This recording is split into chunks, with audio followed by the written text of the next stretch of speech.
باطل پرستوں کی جانب سے، اسلام کے دشمنوں کی جانب سے، گمراہ افکار و نظریات کے حاملین حضرات کی جانب سے اسلام کی اصل تصویر کو بگاڑنے کی ہر ممکن کوششیں کی گئی ہے، لیکن یہ جتنے گمراہ فرقے ہیں ہر دور میں، ہر زمانے میں اپنی کوششوں میں ناکامیاب ہوتے آئے ہیں اور ہوتے رہیں گے۔ بات چاہے خارجیت کی ہو، بات چاہے تحریکیت کی ہو، بات چاہے اخوانیت کی ہو، بات چاہے انکار سنت کی ہو، یہ جتنے فرقے ہیں یا اس کے علاوہ اور بھی ہیں، یہ سارے فرقے اپنی کوششوں میں ناکامیاب ہوتے آئے ہیں اور ہوتے رہیں گے۔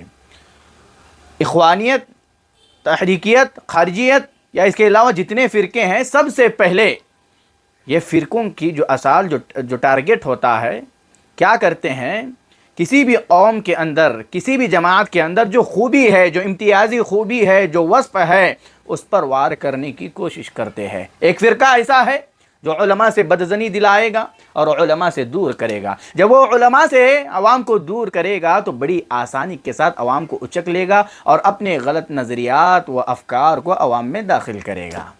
علماء سے دوری کا فتنہ سب سے خطرناک فتنہ ہے۔ تو ایک گروہ ایسا ہے، گمراہ گروہ، جو احادیث مبارکہ کی اہمیت کو کم تر کرتا ہے یا احادیث مبارکہ کو کچھ اہمیت ہی نہیں دیتا ہے، جسے منکرین حدیث کہا جاتا ہے، یہ منکرین قرآن و حدیث ہے۔ تو ایسے لوگوں کا جو سب سے اصل جو ٹارگٹ، جو حملہ ہوتا ہے، وہ کسی بھی امتیازی خوبی پر وار کرتے ہیں اور لوگوں کو غلط مغالطے پیش کرتے ہیں اور لوگوں کی ذہنیت سازی کر کے لوگوں کو اصل جو کامیابی کا راستہ ہے اسے دور کرنے کا سبب بنتے ہیں۔ اسی لیے ہمارے کبار علماء کرام، سلفیت کے علم بردار رکھوالے، ہمیشہ اپنی عوام کو یہ نصیحت کرتے ہیں اور کرتے آئے ہیں کہ آپ اپنی اہل حدیثیت میں، سلفیت میں مضبوط رہیں۔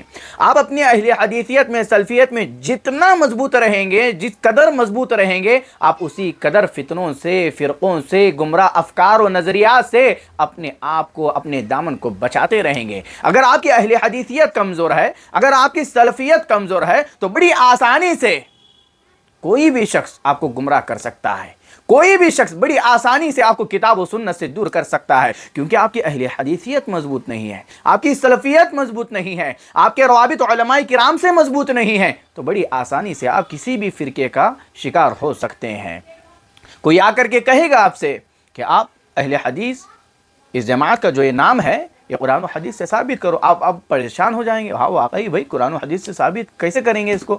بھائی، اس طرح کے مغالطے یا شاطر ذہن کے جو لوگ ہوتے ہیں، اس طرح کا دھوکہ دے کر کے عوام کو کتاب و سنت سے دور کرنے کا سبب بنتے ہیں، اور آپ بڑی آسانی سے کتاب و سنت سے، ان کی باتوں میں آ کر کتاب و سنت سے دور ہو جاتے ہیں۔ تو میرے بھائیوں، یاد رکھیں، یہاں پر کچھ باتیں میں آپ لوگوں کی خدمت میں پیش کرنے کی کوشش کروں گا۔ اگر آپ تفصیل سے جاننے کی کوشش کریں گے تو بیلگام دروس چینل پر اس سے پہلے لفظ اہل حدیث قرآن و حدیث کی روشنی میں، یا لفظ اہل حدیث کا وجود کب ہے، اس طرح کے دروس بیلگام دروس چینل پر اپلوڈ کیے جا چکے ہیں، آپ وہاں سے استفادہ کر سکتے ہیں۔ یہاں پر مختصراً کچھ باتیں آپ لوگوں کی خدمت میں پیش کرنے کی کوشش کر رہا ہوں۔ سب سے پہلی بات، کسی بھی فرد یا کسی بھی جماعت یا کسی بھی چیز کے نام کے صحیح یا غلط ہونے کا فیصلہ ہم کیسے کریں گے؟ ایک بنیادی چیز ہے، اور اس بنیاد سے ہی بہت سارے لوگ غافل ہیں، اور وہ یہ سمجھ بیٹھتے ہیں کہ کسی بھی نام کے صحیح ہونے کے لیے ضروری ہے کہ بعینہ، یعنی ہو بہو وہی نام قرآن و حدیث میں موجود ہو۔ یہ ایک غلط فہمی ہے، یہ شاطر ذہن لوگوں کا مغالطہ ہے۔ تو یہاں پر آپ دیکھیں، قرآن و حدیث میں فرد کے ناموں کا تذکرہ ملتا ہے۔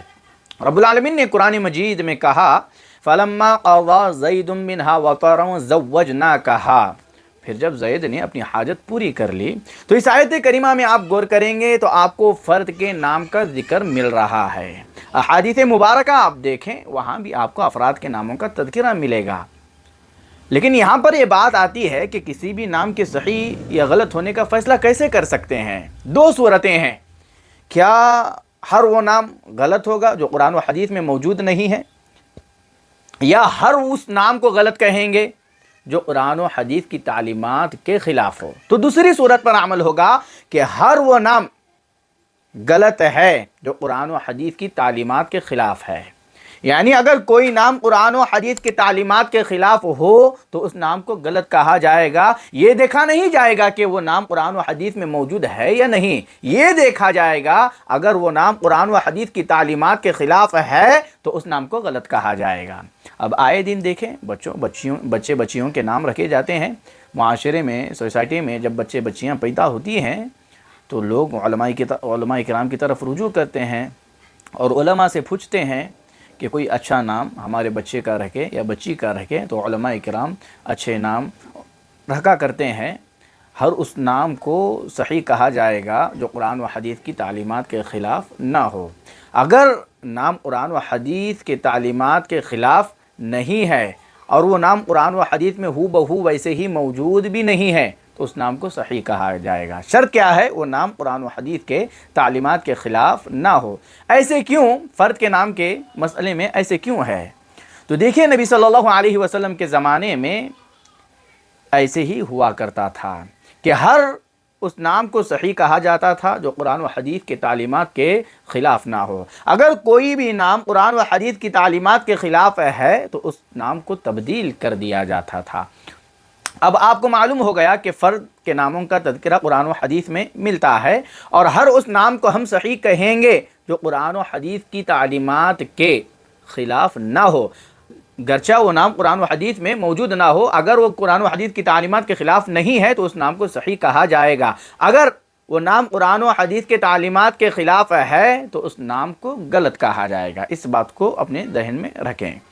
دوسری بات، جب فرد کے نام کا تذکرہ قرآن و حدیث میں ملتا ہے تو جماعتی نام کا تذکرہ بھی قرآن و حدیث میں ملتا ہے۔ اب قرآن مجید پڑھیں گے تو آپ کو معلوم ہوگا رب العالمین نے کہا لَقَدْ تَابَ اللَّهُ عَلَى النَّبِيِّ وَالْمُهَاجِرِينَ وَالْأَنصَارِ الَّذِينَ اتَّبَعُوهُ فِي سَاعَةِ الْعُسْرَةِ مِنْ بَعْدِ مَا كَادَ يَزِيغُ قُلُوبُ فَرِيقٍ مِّنْهُمْ ثُمَّ تَابَ عَلَيْهِمْ إِنَّهُ بِهِمْ رَءُوفٌ رَحِيمٌ۔ یہاں پر آپ دیکھیں اس آیت کریمہ میں اگر آپ غور کریں گے تو آپ کو معلوم ہوگا یہاں پر مہاجرین انصار یہ دو الگ الگ جماعتیں ہیں، اور ان کی کیا جو امتیازی خوبی ہے، جو وصف ہے، اسی کے ذریعے سے اللہ تعالیٰ ان کو مخاطب کر کے کہہ رہا ہے مہاجرین انصار۔ اب آپ آگے چلیں احادیث مبارکہ میں دیکھیں تو آپ کو اہل الحجرہ مل جائے گا۔ ہجرت والوں کے تعلق سے نبی صلی اللہ علیہ وسلم نے کہا اہل الحجرہ۔ اسی طریقے سے جنگ بدر والوں کے بارے میں کہا کیا ہے لعل اللہ اطلع علی اہل بدر فقال اعملوا ما شئتم۔ دیکھو آپ جنگ بدر میں شریک ہونے والوں کو اہل بدر کہا گیا، علی اہل احد، احد والوں کو احد والے کہا گیا۔ اسی طریقے سے صفہ میں جو کیا ہے چبوترے پر شرعی علوم کو جو حاصل کرنے والے صحابہ کرام رضوان اللہ علیہم اجمعین تھے انہیں صفہ کے نام سے یاد کیا جانے لگا۔ تو یہ ان کی امتیازی خوبی ہے، یہ ان کی امتیازی کیا ہے، یہ ان کا امتیازی وصف ہے۔ اگر کسی بھی جماعت میں کوئی امتیازی خوبی، کوئی امتیازی وصف پایا جاتا ہے، اس کو اسی امتیازی خوبی کے ساتھ یاد کرنے میں کوئی قباحت نہیں ہے۔ اسی طریقے سے آپ دیکھیں اہل صفہ کے تعلق سے ہو گیا تو معلوم یہ ہوتا ہے کہ معاشرے میں یا سوسائٹی میں، بات چاہے عالمی سطح کی ہو یا اپنی یہاں کی ہو، آپ دیکھیں کہ کتنی جماعتیں ہیں۔ اب ان تمام جماعتوں میں سے ایک جماعت ایسی ہے جس کا نعرہ یہ ہے کہ خالص کتاب و سنت پر عمل کیا جائے گا۔ یہ اس جماعت کی خوبی، امتیازی خوبی ہے، اور یہی امتیازی خوبی، یہی امتیازی وصف ہے جو اس جماعت کو دیگر جماعتوں سے ممتاز بناتا ہے، اعلیٰ بناتا ہے، یعنی یہ جماعت اہل حدیث ہے۔ یہی وہ جماعت ہے جو خالص کتاب و سنت کی بات کرتی ہے، جو خالص توحید کی بات کرتی ہے، جو خالص صحابہ کرام رضوان اللہ علیہم اجمعین کے اصول و ضابطوں کی بات کرتی ہے۔ یہی وہ امتیازی خوبی اور وصف ہے جو اس جماعت کو دیگر جماعتوں سے الگ کرتی ہے۔ تو اس جماعت کو اہل حدیث کہنے میں کوئی قباحت کی بات نہیں ہے، کیونکہ قرآن و حدیث سے یہ چیز ثابت ہے۔ اگر آپ کا اعتراض بجا ہے، اگر آپ کہتے ہیں کہ یہ قرآن و حدیث سے ثابت کرو، جماعتی ناموں پر اگر آپ اعتراض کرتے ہیں اور آپ کا اعتراض بجا ہے تو آپ کا اعتراض فرد کے ناموں پر بھی جائے گا، اور آپ کہیں گے کہ نہیں بھائی فرد کے ناموں کے دلائل موجود ہے۔ تو بھائی جب فرد کے ناموں کے دلائل موجود ہے قرآن و حدیث میں تو پھر جماعتی ناموں کے بھی دلائل موجود ہے، تو پھر یہ اعتراض آپ کا غلط ہے۔ تو معلوم یہ ہوا کہ اگر فرد کے ناموں کا تذکرہ قرآن و حدیث میں ملتا ہے تو جماعتی ناموں کا تذکرہ بھی قرآن و حدیث میں ملتا ہے۔ تو خلاصے کے طور پر اس بات کو اپنے ذہن میں رکھ لے کہ فرد اور جماعتی ناموں کا تذکرہ قرآن و حدیث میں ملتا ہے، لیکن ہر اس نام کو غلط کہا جائے گا جو قرآن و حدیث کی تعلیمات کے خلاف ہو۔ اگر قرآن و حدیث کی تعلیمات کے خلاف نہیں ہے تو اس نام کو صحیح کہا جائے گا، گرچہ کہ وہ ہو بہو قرآن و حدیث میں موجود نہ ہو۔ اب ایک ہوتا ہے ذاتی اور ایک چیز ہوتی ہے، ایک نام ہوتا ہے ذاتی اور ایک چیز ہوتی ہے وصفی۔ اب ذاتی کیا ہے؟ جو اس کی ذات پر دلالت کرتا ہے، جو اس کا نام ہوتا ہے، اور اسی کے ساتھ ایک ذاتی، اس کی ذات کے ساتھ ایک کیا ہے، ذاتی وصف ہوتا ہے، صفت ہوتی ہے جو اس کی ذات کے ساتھ ایک خوبی پر دلالت کرتی ہے۔ اور انسان کی جس قدر صفات ہوں گے وہ اسی قدر محبوب بھی ہو جائے گا۔ رب العالمین کا یہ ذاتی نام ہے اللہ، اور اس کے علاوہ جتنی چیزیں ہیں وہ صفاتی نام ہے، علیم ہے، قدیر ہے، غفار ہے، قہار ہے، اور ہر صفت دوسری صفت سے جدا ہے۔ اب نبی صلی اللہ علیہ وسلم کو دیکھیں، نبی صلی اللہ علیہ وسلم کا جو نام ہے وہ محمد ہے، احمد ہے۔ اب اس کے علاوہ جتنی چیزیں ہیں وہ آپ کی صفات ہے، حاشر ہے، عاقب ہے، ماحی ہے، یہ نبی صلی اللہ علیہ وسلم کے اوصاف ہے جو آپ کے کمالات، خوبیوں پر دلالت کرتے ہیں۔ تو اگر کوئی شخص کے اندر کوئی امتیازی خوبی وصف پایا جاتا ہے تو وہ اس کی صفت ہے اور اس کو رکھنے میں کوئی قباحت نہیں ہے۔ جیسے اللہ تعالیٰ کے نام ہے، اللہ تعالیٰ کا نام اللہ ہے، اب اس کے علاوہ جتنی چیزیں ہیں وہ صفات ہے۔ اب اللہ تعالیٰ کو علیم کہیں گے، قدیر کہیں گے تو یہ غلط نہیں ہے۔ نبی صلی اللہ علیہ وسلم کا جو نام ہے وہ محمد ہے، احمد ہے، اس کے علاوہ آپ صلی اللہ علیہ وسلم کے یہ صفات ہے، حاشر ہے، عاقب ہے، ماحی ہے۔ اگر کوئی ماحی کہے تو یہ غلط نہیں ہے۔ اس کے علاوہ جو صفات ہے یہ اسماء کے متضاد مخالف نہیں ہے۔ یہ صفات آپ کی ذات کے خوبیوں پر دلالت کرتے ہیں۔ کوئی شاعر ہے، کوئی مصنف ہے، کوئی فصیح اللسان ہے تو یہ غلط نہیں ہے، اس کی ذات کو، اس کی ذات کے اندر جو خوبیاں موجود ہے یہ اس کو نکھارتی ہے، یہ اس کو الگ کرتی ہے، ممتاز بناتی ہے۔ تو کسی کا کوئی وصف ہے، کسی کے اندر کوئی خوبی پائی جاتی ہے تو اس خوبی کے ذریعے سے، اس وصف کے ذریعے سے اگر اس کو یاد کیا جاتا ہے تو یہ غلط نہیں ہے۔